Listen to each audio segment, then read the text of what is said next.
ina jin mata ne na ba labari da safe, wani yana gaya man ogana ne ma aiki, yana gaya man malam mutum ya yi tanaji kawai, ya ce kaga rayuwar nan radda aka koma baka da ko kwabo baka da komi to kusan dan uwan mutuwa ne, dan zaka gamu da bakin cikin da baka tunani ma zaka gamu da shi. Yace ya je gidan wani abokin aikin shi, yace wallahi abokin colleague ɗinsa ne, mate ɗin shi ne, yanzu shi yayi retire ya riga shi.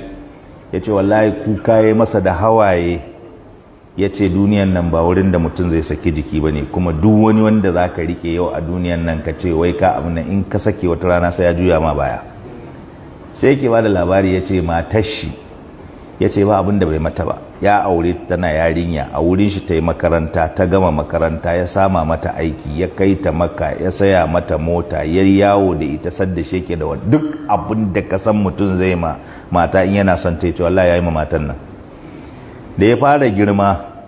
ya rika ganin yanda abokansu suke mutuwa da mata ɗaya suna rikicewa, mutum yana da mata ɗaya ya fara tsufa shekarun ya mutu, ita ta mutu shi ya rikice, wani ya hauka, ko ni yanzu na san akwai wani wanda kullum haka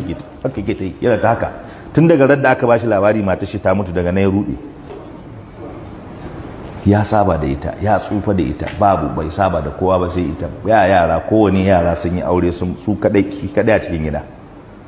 Idan fa ka kai wani shekaru ba mai ƙara hira da kai a cikin gidanka inda baka da komi, wallahi ba mai zama da kai,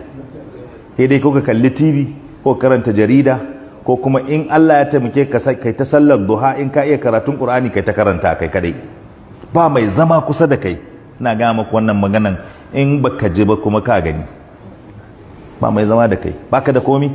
wa zai hira da kai? Kai ka tsufa, ita ta tsufa,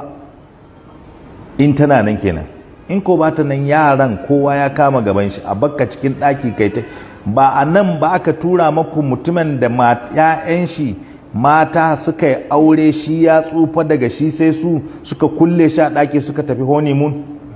shi suka bar shi a gida, suka bar mai aiki a gidan.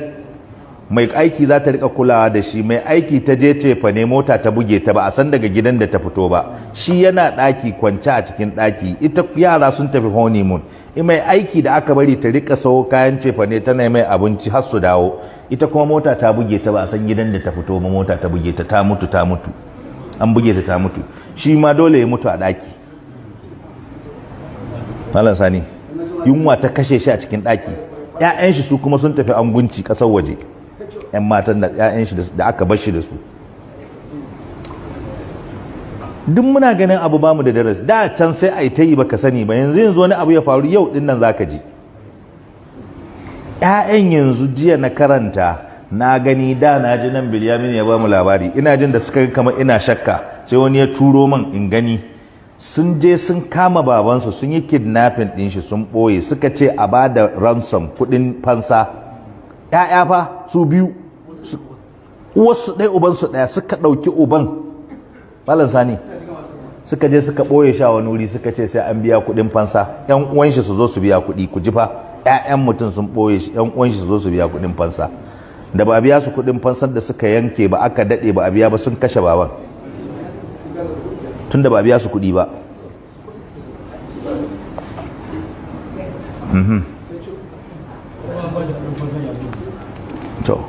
To wannan shi ya ce shi a gidan shi ne, bayan ba a hira da shi, ba a komi da shi,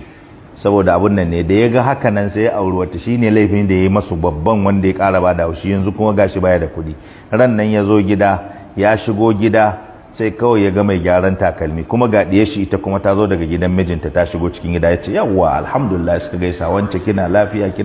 ta ce lafiya lau. Ya ce da laban naira 100 nan in ba mai gyaran takalmin ne ya gyara man takalma na. Ta ce to mamanta na ji, ta fito ta ce ba za a baka ba, an hana, ka sake ki bashi, an hana shi, naira 100 ba za a bada ba. Ai sai wuce ɗaki kawai kama kuka, ya ce ni yau ni ke tambayan naira 100 wurin ɗiyar da na haifa, na biya mata makaranta, na yi mata hidiman aure, na yi mata kaza, yau naira 100 ta gagaran na tambayi ɗiyata an ce ba za ta bani ba, kuma ita ɗiyar ta hana. Kaji Malam Sani, kuka na farko kenan. Na biyu, ran nan yana zaune a cikin gidan ba kowa sai shi kadai, sai wani dan shi namiji, shi ma ya shigo yunwa ta damai, sai ya shiga kicin, ya je